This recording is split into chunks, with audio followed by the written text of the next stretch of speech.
F of X plus Y is equal to F of X into F of Y. F5 की value हमें given है, right, which is 4, और हमें पता करना है F10, right, and then F of -10। ये दो चीजें पता करनी है, डिफरेंस हम निकाल लेंगे। तो F5 की वैल्यू 4 है, F10 पता करना बहुत ही आसान है, आप एक्स और वाई दोनों को 5 5 रख दीजिए, राइट। तो ये हो जाता है F of 5 multiplied by F of 5, right.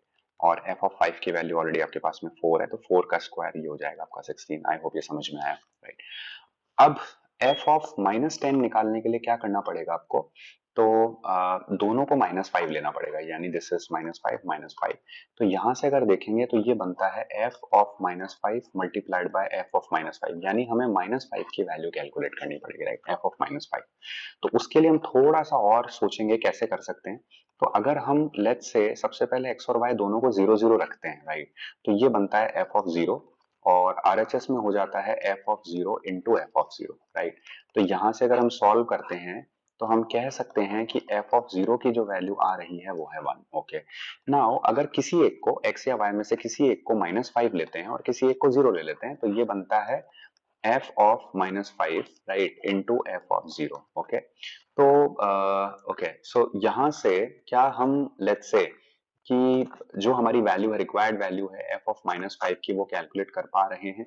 सो इससे ये वैल्यू कैलकुलेट नहीं हो रही है, राइट, क्योंकि ये आपका अगेन कैंसिल हो जाएगा। So we have to think that what value we can exactly take. Okay, so now let's say if we go for -5 and +5, right, let's say, तो ये वर्कआउट नहीं किया, let's go for -5 and +5, so this is -5, this is +5, so यहाँ से हमारा आएगा f of -5 and one value will be f of +5। okay, so ये 0 बन जाएगा, f of 0 की वैल्यू 1 रख देंगे यहाँ से, right, and f of -5 हमें फाइंड आउट करना है गाइस। f of 5 की वैल्यू ऑलरेडी हमें गिवन है, which is 4, तो यहाँ से f of -5 अपना आ गया है 1/4, बन गई बात अपनी, right.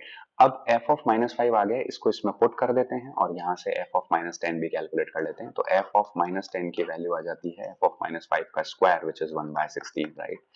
This is 1/16। Okay, now हमें फाइंड आउट करना है f of 10 जो कि है 16 minus of f of -10 which is 1/16, तो ये हो जाता है हमारा 1/16, राइट। अब आप इसको सॉल्व कर लीजिए, तो 16 minus 1/16, so what is 1/16 in terms of percentage?